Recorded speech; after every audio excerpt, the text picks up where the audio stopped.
Hi student, my self Santosh sir, faculty of account. आज देखेंगे हम प्रैक्टिकल का पहला प्रॉब्लम। मैंने एडमिशन ऑफ न्यू पार्टनर का आपको इलुस्ट्रेशन का पहला गणित बताया था। आज देखेंगे प्रैक्टिकल का पहला प्रॉब्लम। विक्रम एंड प्रज्ञा, विक्रम और प्रज्ञा का बैलेंस शीट जो दिया है, ओल्ड बैलेंस शीट दी है, उसका रेशो भी दिया है 2:3। आज देखेंगे हम। अब उसमें क्या बोला, टर्म्स बोला है उसमें कि they agree to admit Avni. Avni एक नई पार्टनर आई है, उसको अपने बिजनेस में क्या कर रहे हैं, एडमिट। क्योंकि दो साझेदार है, दो साझेदारों से बिजनेस कंप्लीटली नहीं चल पा रहा, तो उन्होंने क्या किए, नए साझेदार को, न्यू पार्टनर को क्या किया, अपने बिजनेस में ऐड किए। और अपने बिजनेस में ऐड किए तो जब नया पार्टनर आ रहा है तो ऐसे ही नहीं आता, उसकी टर्म्स रहती, कुछ ना कुछ लाएगा, कुछ ना कुछ देगा, तभी तो उसको एडमिट करेंगे ना। फोकट में तो आ गया और भैया मैं तेरे साथ बिजनेस कर रहा हूं, तेरा पार्टनर बनो, ऐसा हो सकता है क्या? नहीं, दैट्स नॉट पॉसिबल। अगर पुराना अगर कोई आपका बिजनेस चल रहा है, कोई दुकान चल रही है, उस दुकान में अगर नया पार्टनर आ रहा है तो ऐसी फोकट में नहीं आता, उसको कुछ लाना पड़ता है, उसके सामने कुछ टर्म्स एंड कंडीशन रखते हैं और उस टर्म्स और कंडीशन के आधार पे ही उसको अपना बिजनेस में क्या करते हैं, एंट्री देते हैं। अब एंट्री देते तो अवनी को उन्होंने क्या रखे, अवनी क्या करेगी, सबसे पहले अवनी को फ्यूचर का जो प्रॉफिट है उसको 1/4 फ्यूचर प्रॉफिट देंगे, यानी हिस्से में 1/4 हिस्सा उसको देंगे। किसको? अवनी को। जो अवनी नया पार्टनर आ रही है, जो अवनी, उसको क्या देंगे, जो फ्यूचर उनका, अगर समझो उनको अगर पूरा 1 रुपया अगर प्रॉफिट हो रहा तो 1 रुपए में उसको कितना देंगे, 25 पैसा। 1 रुपए में कितना देंगे, 25 पैसा। बाकी 75 पैसा जो बचा वो दो पार्टनर अपने आपस में कोई भी रेशो में बांटेंगे। बट जो नया पार्टनर आ रहा है उसको कौन सा प्रॉफिट है, 1/4, यानी 1 रुपए में चौथा हिस्सा। यानी 1 रुपए में अगर चौथा हिस्सा बोले तो कितने होंगे, 25 पैसा। यानी जब 1 रुपए का आपको अगर प्रॉफिट हो रहा तो उसको कितना देंगे, 25 पैसा। ठीक है, तो देखो क्या बोल रहा है, he shall bring 37,500 as a capital. यानी अवनी का कैपिटल कितना आ रहा है, 37,500 रुपए वो क्या करेगी, कैपिटल लाएगी। बराबर, अवनी कितना कैपिटल लाएगी बिजनेस में एंट्री करने के लिए, 37,500। तो उसकी एंट्री होती, एंट्री क्या होती, cash account debit to Avni capital account. तो कैश अकाउंट है ही नहीं अपने पास, अवनी कैपिटल है, तो अवनी कैपिटल के क्रेडिट साइड में क्या लिखेंगे हम, कैश अकाउंट। क्या लिखेंगे, कैश अकाउंट। रोक लेगा कितना है, 37,500। देखो इसकी दो एंट्री होती है, एक एंट्री हुई है, दूसरी एंट्री अभी छोड़ दो यहां पे, उसको बताऊंगा मैं कि दूसरी सेकंड एंट्री कहां होती है। ये अभी आपने यहां पे लिखो, क्या लाया उसने, कैश। बराबर है, ये लिख लिया, यानी दो एंट्री समझ के चलो। अभी एक एंट्री हुई है, दूसरी करना है। And 30,000 as share of goodwill. और जो गुडविल है, गुडविल के 30,000 के शेयर लाएगा कौन, अवनी। अब अवनी अपने 30,000 के शेयर लाएगा तो उसकी भी एंट्री क्या होंगी, cash account debit to goodwill account. अपने पास कैश अकाउंट भी नहीं है, गुडविल अकाउंट भी नहीं है क्या, नहीं है। तो फिलहाल में अभी उसके कैश के साथ में यहाँ पे गुडविल के यानी 30,000 ऐड कर दो। ऐड कर दिया आपने 30,000, बराबर है, इतना किया। उस गुडविल को जो नए पार्टनर ने जो गुडविल लाया, उस गुडविल को क्या करते हैं, मैंने जैसे कि आपको बताया था कि ओल्ड पार्टनर क्या करते हैं, आपस में डिस्ट्रीब्यूट करते, आपस में क्या करते हैं, डिस्ट्रीब्यूट करते। अब डिस्ट्रीब्यूट उनका रेशो दिया है 2:3, 2:3। देखो 2:3 उनका दिया है। 30,000 की गुडविल है, कितनी है, 30,000 की। 2:3 में कितना आएगा आपका, एक को आएंगे 12,000, बराबर है, और एक को कितने आएंगे, 18,000। कैसे आएंगे, 2 और 3 कितने होते, 5, 5 से डिवाइड करो, 5 का 30 हो गए, यानी 6,000, 6 दूनी 12, 6 त्रिक 18,000 आ गया। ये क्या करते, जो 30,000 है, ये जो गुडविल लाया है किसने, नए साझेदार ने, नए पार्टनर, न्यू पार्टनर ने जो गुडविल लाया, उस गुडविल को ओल्ड पार्टनर क्या करते हैं, आपस में डिस्ट्रीब्यूट करते हैं। उसकी भी एंट्री होती, उसकी एंट्री क्या होती, goodwill account debit to old partner capital account. तो ओल्ड पार्टनर कौन कौन है यहाँ पे, विक्रम और प्रज्ञा। तो इनके क्रेडिट साइड में मैंने एंट्री बताया, गुडविल अकाउंट डेबिट, यानी गुडविल को हम क्या बोलते, ख्याति, ख्याति लेखा विकलन, पुराने साझेदारों का लेखा समाकलन। तो उनके ओल्ड पार्टनर के क्रेडिट साइड में क्या लिखूंगा मैं, गुडविल अकाउंट। क्या लिखूंगा, गुडविल अकाउंट। कितना है इसका, 12,000, बराबर है, और इसका कितना है, 18,000। कितना है, 18,000, बराबर है। उसके बाद land and building to be value at ₹45,000, land and building की वैल्यू कितनी करना है? 45,000। जो भूमि और भवन होगा लैंड एंड बिल्डिंग, उसकी वैल्यू कितनी करना है? 45,000। तो आपको पहले बैलेंस शीट, जो ओल्ड बैलेंस शीट में देखो लैंड एंड बिल्डिंग कितनी है? 37,500। तो आप असेट्स है आपकी, तो यहां पे लिखो land and building, land and building कितना दिया है पहले? 37,500। इसकी वैल्यू कितनी करना है आपको अभी? 45,000। कितनी करना है? 45,000, बराबर। 45,000 करने बोला है। तो आपके बड़े या कम हुए यहाँ पे? बड़े। तो बड़े तो आप क्या करोगे? प्लस कितने बढ़ेंगे बेटा यहाँ पे? 7,500 बढ़ेंगे। ये क्या हुआ? अप्रिसिएटेड। क्या हुआ? अप्रिसिएटेड। तभी आपके आया इतना 45,000, क्योंकि 7,500 बढ़े तभी तो आया ना। अब एक एंट्री तो गई 7,500 की, दूसरी एंट्री बाकी है। तो जो भी चीजें असेट्स में आपकी बढ़ेगी, जो भी चीजें आपकी असेट्स में बढ़ेगी, वो टोटल सभी चीजें क्या आती है? रिवैल्यूएशन के क्रेडिट साइड में। तो उसकी एंट्री होती, जनरल एंट्री होती। विदाउट जनरल एंट्री के कुछ नहीं करना, जनरल एंट्री करना है आपको मैं सिर्फ लेजर बता रहा हूं, बट लेजर के साथ में पहले आपको जनरल एंट्री करना है। तो उसकी एंट्री क्या होंगी? Land and building account debit to revaluation account. तो रिवैल्यूएशन के क्रेडिट में क्या लिखूंगा? Land and building. क्या लिखूंगा? Land and building.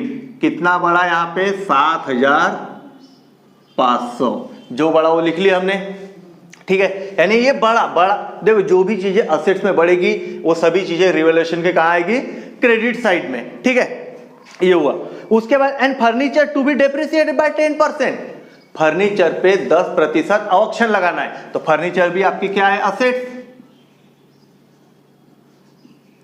फर्नीचर कितना दिया है? फर्नीचर आपका देखो यहाँ पे 3,000 कितना है? बैलेंस शीट में, ओल्ड बैलेंस शीट में दिया है 3,000। तो हम न्यू बैलेंस शीट में उसका अमाउंट लिखेंगे। अब कितना आता है डेप्रिसिएट करने के बाद? कितना परसेंट बोला है? 10%। कितना कम होगा? 300, बराबर है। 300 कम हुआ तो यहाँ पे कितना आएंगे? 2700। कितने आएंगे? 2700, बराबर है। अभी यहाँ पे कम हुआ है, यहाँ पे क्या हुआ? डिडक्ट हुआ। जो भी चीजें अगर यहाँ पे डिडक्ट होंगी तो कहाँ होंगी? रिवैल्यूएशन के डेबिट साइड में। रिवैल्यूएशन के किधर साइड होंगी? डेबिट साइड को। इसको आप रिवैल्यूएशन के जगह profit and loss adjustment account भी बोल सकते हो। ऐसे जरूरी नहीं कि रिवैल्यूएशन नहीं बोलना है, profit and loss adjustment account भी बोल सकते हो, क्योंकि इसके माध्यम से आपको उनको बिजनेस में नए साझेदार के आने से पहले उनको लॉस हुआ है, प्रॉफिट हुआ, ये सभी चीजें उनको क्या करना पड़ता है? निकालना पड़ता है। तभी नए साझेदार को क्या करते? एडमिट करते। तो इसके क्या हुए? 300 कम हुए, तो उसकी एंट्री इधर साइड में लिखेंगे। क्या? काय में कम हुए? आपके फर्नीचर में। काय में कम हुए? फर्नीचर में। कितना कम हुआ? 300, बराबर है। 300 कम हुआ, उसकी एंट्री क्या होंगी? Revaluation account debit to furniture account, ठीक है। उसके बाद क्या बोला है? Provision for bad debt, bad and doubtful debts, यानी आरडीडी जैसे बोलते हैं आप। Maintain and 5% on sundry debtor. Debtor यानी अधमर्ण, अधमर्ण पे 5% क्या लगाना है आपको? आरडीडी लगाना है। तो डेप्टर्स आपकी क्या है? असेट्स, आने वाला पैसा। डेप्टर्स कितना दिया? देखो बैलेंस शीट में डेप्टर्स 87,000। कितना दिया है? 87,000। इस पे क्या लगाना है? बैड डेप्ट। बैड डेप्ट कितना बोला है? 5%। कितना बोला है? 5%। कितना आएगा? 8,700 इसके आएंगे 10%। तो इसके 5% लेना है, तो 5% कितना आएगा आपका? 4,350, बराबर है। ये क्या होगा? माइनस किए तो कितना आएंगे? देखो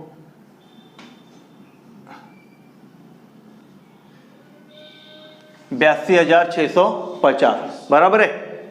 अब ये भी क्या हुआ? माइनस हुआ है। ये भी क्या हुआ है? माइनस हुआ। तो माइनस हुआ तो कहां लिखेंगे हम? रिवैल्यूएशन के डेबिट में। क्या माइनस हुआ? बैड डेप्ट काय पे? डेप्टर पे। काय पे हुआ? डेप्टर्स पे। कितना माइनस हुआ बेटा? 4,350। जो माइनस हुआ लिख दे। इसकी भी एंट्री क्या होंगी? आपकी माइनस हुई तो इसकी कर सकते, revaluation account debit to bad डेप्ट अकाउंट, बराबर है। उसके बाद stock is to to be value ₹82,500। Stock की वैल्यू कितनी करना है? 82,500। स्टॉक भी क्या है? आपकी असेट्स है, संपत्ति है। लिखो स्टॉक, यानी स्कंद जिसे बोलते हैं हिंदी में। स्टॉक कितना दिया है? देखो यहाँ पे स्टॉक दिया है 75,000। कितना है? 75,000। इसकी वैल्यू कितनी करना है बोला है? 82,500। तो आपको इधर में लिखो, इसकी वैल्यू करना है 82,500। यानी बढ़ेंगे क्या कम होंगे? क्या होंगे? बढ़ेंगे। एप्रिसिएटेड, बढ़त। कितने बढ़ेंगे? वही 7,500 ही बढ़ेंगे, बराबर है? 7,500 ही बढ़ेंगे ना। अब बढ़े, अब ये भी फिर से बढ़े। बढ़े तो कहाँ आएगा? वही क्रेडिट में। क्या बढ़ा यहाँ पे? स्टॉक कितना बढ़ा? 7,500 बढ़ा स्टॉक, बराबर है। अब बढ़ा तो वही एंट्री करेंगे हम, stock account debit to revaluation account. Stock account debit to revaluation account, ठीक है। ये हो गई आपकी एडजस्टमेंट, ये हो गई आपकी एडजस्टमेंट। अब देखते हैं बैलेंस शीट में क्या क्या बचा है। बैलेंस शीट में सबसे पहले लायबिलिटी साइड देखो, यहाँ पे बचा है क्रेडिटर। तो नए में भी वही आएगा क्रेडिटर, इसमें कोई चेंज नहीं। कितना है क्रेडिटर? 1,05,000। 1,05,000। उसके बाद कैपिटल दिया है। कैपिटल यानी पार्टनर का ओल्ड कैपिटल है, तो ओल्ड कैपिटल में लिखो पहले यहाँ पे बैलेंस। क्या लिखेंगे? बैलेंस बीडी, आधिक्य बोलते हैं इसे हिंदी में। बैलेंस बीडी कितना कितना है? दोनों के 75,000 है। इसका भी 75 है, इसका भी 75,000, बराबर है। ये होगी लायबिलिटी साइड। अब देखेंगे हम असेट साइड। असेट साइड में सबसे पहले दिया है कैश। कैश कितना है? 7,500। रोक बोलते इसे, 7,500। लैंड एंड बिल्डिंग हो चुकी है, बराबर हो गई ना। प्लांट होने का है, प्लांट लिखो। प्लांट कितना है? प्लांट 45,000। 45,000। स्टॉक हो गया, हो गया ना स्टॉक? हाँ हो गया। डेप्टर्स, स्टॉक भी हो गया, डेप्टर्स भी हो गया, बराबर है। अब अपने को सब चीज हो गया। अब पूरा ये बंद करना है, बंद करना है। तो लेकिन आपका, मैंने आपको बताया था कि इसकी डबल एंट्री होना बाकी था। हुई थी क्या? नहीं। मैंने आपको पहले ही बताया था कि उसने कैश लाया 37,500 और उसने गुडविल भी लाया 30,000। इसकी दोनों की एंट्री हुई क्या? नहीं। तो उसकी एंट्री करेंगे, इन दोनों को प्लस करो, कितने होंगे? 67,500। अब उसने लाया है तो कैश और जो गुडविल लाया वो उसकी संपत्ति है ना। उसने क्या लाया? असेट्स लाया, बराबर है। तो असेट्स लाया तो कहां लिखेंगे हम? बैलेंस शीट में लिखते, न्यू बैलेंस कह के। क्या नाम से लिखेंगे? New balance. क्या क्या लाया था? कैश प्लस गुडविल, बराबर है। कितने? 67,500।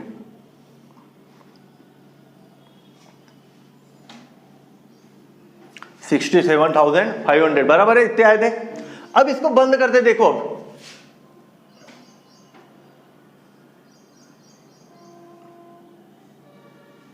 देखो किधर की टोटल जाएगी? इधर की कितनी? 15,000, बराबर है। इधर की देखो 4 यानी 4,650। 15,000 में से 4,650 आप माइनस करोगे तो कितना आएगा? हाँ, 15,000 में से 4,650 अगर माइनस करोगे तो कितना आएगा आपका? 10,350 आएगा। 10,350 कितना आएगा? 10,350। ये हुआ उसका क्या हुआ? प्रॉफिट। ये क्या हुआ उनको? प्रॉफिट। अब बट ये प्रॉफिट होने के बाद, ये प्रॉफिट होने के बाद इस प्रॉफिट को क्या करते हैं? ओल्ड पार्टनर जो पुराने हैं, ये ओल्ड है, ये भी ओल्ड है और ये भी ओल्ड है, ये है न्यू। ये कौन है? न्यू। यहां पे भी लिख लो, ये ओल्ड है, ये भी पुराने ओल्ड है और ये कौन है? न्यू। ये नया है, अवनी नया है, अवनी से कोई लेन देन नहीं है। उसने कैश लाया, अपना काम खत्म कर दिया। अब कैश लाने के बाद में अपन न्यू पार्टनर को कैसे ऐड करते, वो यहां से पता चलेगी आपको किस प्रकार से ऐड करना है। यहां पे इधर इसका कोई काम नहीं है। तो उससे जो उनको प्रॉफिट हुआ ये ओल्ड को हुआ, किसको किसको, विक्रम और प्रज्ञा, विक्रम और प्रज्ञा। अब उनका रेशो है कौन सा है, 2:3, उनका रेशो दिया आपको 2:3। अब 2:3 में 10,350 को डिवाइड करो, यानी कितना आएगा, 10,350 उनको प्रॉफिट हुआ है। तो 2 और 3 यानी 5 से आप करो डिवाइड, 5 दूनी 10, यहाँ पे जाता नहीं भाग, यानी 0, 5 7 35 और ये 0, 2070। अब 2070 गुणिला 2, पहले 2070 गुणिला 2 और 2070 गुणिला कितना है दूसरे को 3, 2:3 है ना उनका, जो डिस्ट्रीब्यूट कर रहे हो प्रॉफिट एंड लॉस, वो 2:3 डिवाइड करो, मल्टीप्लाई करो, कितना आएगा 4,140, इसको आया। और इसको कितना आएगा बताइए, 0 1 2 6, 6,210। तब इसकी टोटल आप देखो आ रही क्या, तो 6 5 3 10 बराबर है, आ गई। यानी ये उनको प्रॉफिट हुआ, इसको हुआ है कितना 4,140 बराबर है, और इसको कितना हुआ 6,210 बराबर है। देखो एक अमाउंट अगर अंदर लिखते हो, अब मेन अगर प्रॉफिट की अमाउंट अंदर लिखते हो तो दूसरी अमाउंट बाहर निकालना, ऐसा नहीं कि दोनों अमाउंट बाहर निकालोगे तो आंसर गलत हो जाएगा, टोटल नहीं आती। ये कितना हुआ आपका 15,000 बराबर है। ये प्रॉफिट किधर साइड हुआ, रिवैल्यूएशन के डेबिट में, तो पार्टनर्स के किधर साइड आएगा, क्रेडिट साइड में। क्या नाम से आएगा, रिवैल्यूएशन अकाउंट ब्रैकेट में लिख लेना समझने के लिए कि इसको क्या हुआ है, प्रॉफिट। क्या हुआ है, प्रॉफिट। कितना हुआ इसको 4,140 और 6,210 इसको हुआ बराबर है। अब आपका रिवैल्यूएशन बंद हो गया। अब उसके बाद हम बंद करेंगे कौन सा, पार्टनर्स कैपिटल अकाउंट। क्या करेंगे, पार्टनर्स कैपिटल